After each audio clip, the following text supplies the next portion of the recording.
All right, 2 weeks from today, the Eagles report to the NovaCare complex, and their Super Bowl defense begins at training camp.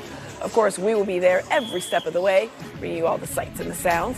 Coming up on our show, does Howie Roseman still have work to do before training camp?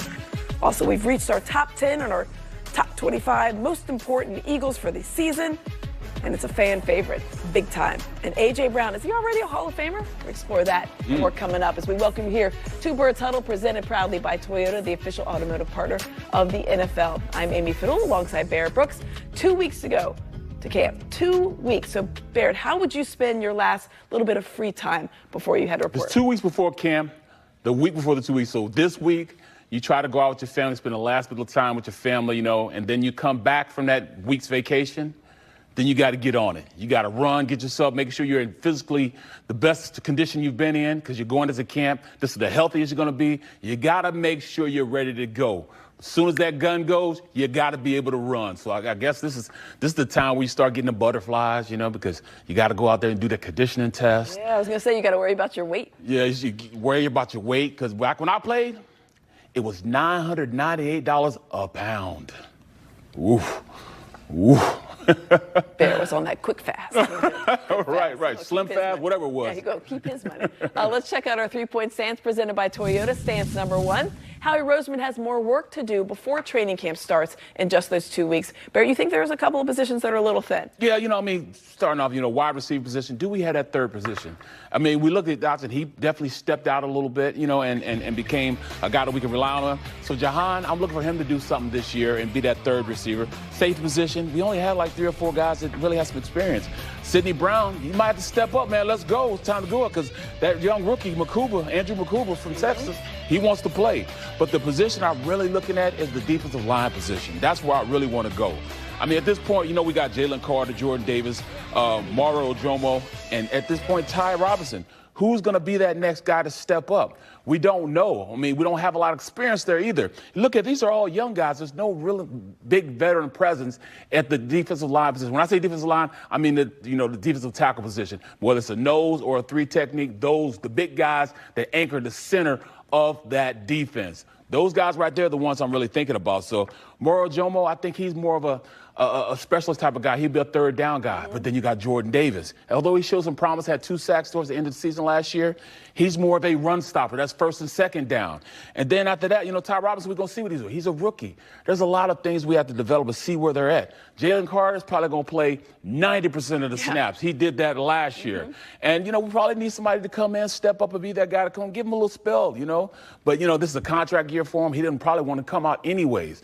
But, those 4 or 5 guys in the mix, you need more. Vic Fangio needs more to go out there and get these guys going in a rotation, making sure there's, they're healthy enough to go out there and not get hurt and not be tired and give them a chance to go out there and go all out every single play.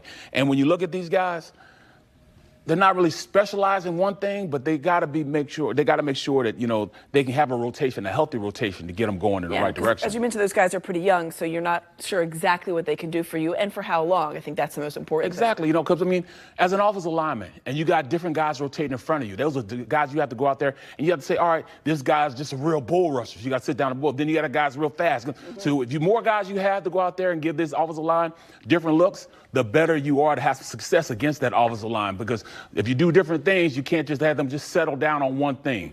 So, I think he's a little bit that. So, Howie, maybe you need to bring in a more veteran guy, come in and see what they can do. Because right now you have some good players. You have one great player, some really good players. Let's bring in somebody to come in and kind of equalize things, veteran leadership, or somebody come in and get some of these reps they're going to have next year. All right, let's check out our second stance now, and it's the Eagles skill position group, collectively the best in the NFL.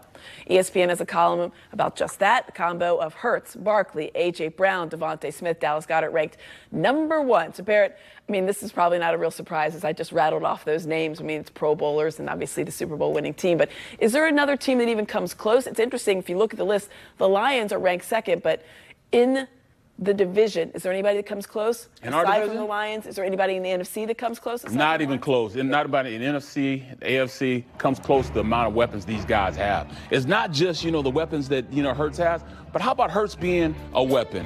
It goes into what I was talking about earlier on, this month about I'm saying and I'm pushing for Jaylen Hurst being an MVP candidate. Pick your poison. He does it all. He can throw. He can run. He makes that defense make some decisions they really don't want to do. But then when you have the weapons around him, which is going to open up the passing game. Last year, we were very, very run heavy. Everything we did was about the run. Why? Because we had the best running back in the NFL, and Saquon Barkley, and the best offensive line to move people out the way. Hell, we have the biggest left side in football, 6'6", 6'8". So why wouldn't you run the ball? Well, this year, defensive coordinator is going to say, you know what? We're going to make you stop running on us, which is going to open up the passing game. When you have a great tight end in the middle of the field, roaming around the middle of the field, that's a quarterback's best friend. Get the ball to your tight end, Dallas Goedert. Oh, you want to stop that? Let's go to the outside. Pick your poison. You're not going to stop A.J. Brown on the slant. And, oh, by the way, he has the best late hands in the NFL. When I say late hands, on those deep balls that Jaylen Hurst likes to throw, he waits the very absolutely last second to throw his hands up because that's what the DB's looking for. He can't look back at the ball. He's looking at the receiver's hands. And when the hands go up, that's when he wants to hit it down. Mm-hmm. He puts them so late that, boom, he has the ball in his hands before they even know it. So, yeah, it's hard to stop him. Then you got to, talk about Smitty. Smitty runs the best routes in the NFL. Mm-hmm. I mean, he's hard to stop. Cleanest routes. Oh, no question. Speed, and you can't stick with him. So, yes, we have an embarrassment of riches. We're going to use them next year. I can't wait. Can't wait. That's Bart Scott voice for you. Third stance, can't wait. Dave Zangaro wrote about the upcoming cornerback competition at camp. We're going to say Keely Ringo is going to make the entire secondary fall into place. That's what Dave says. What say you, Barrett? I've been saying the same thing. I love Keely Ringo. I love the size. He's 6'2", 207, 210 pounds, can run. He ran a 4.3 40 at the combine.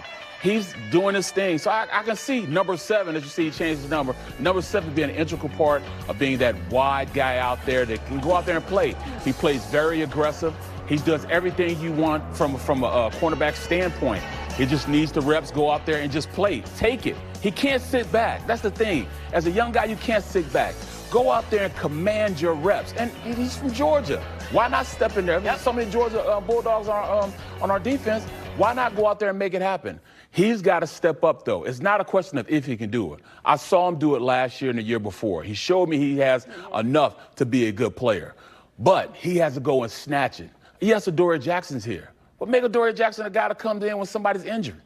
Take it from somebody. You got to command it. And if he doesn't do that, that's his fault. Yeah. He has everything that you want. They say, he has tight hips and all that. I'm not trying to hear all that. He can go out there and play. He can play aggressive. He can play man-to-man. He can play in zone. It's just about him going out there making a decision that I want to be the starter.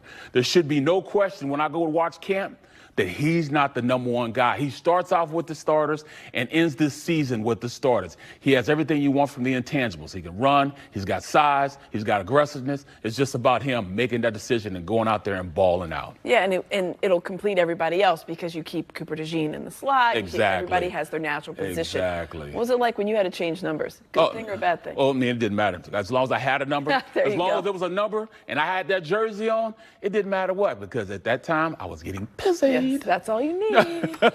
Making sure that you didn't get, fined or anything. Right. Looking for that. Not looking for that.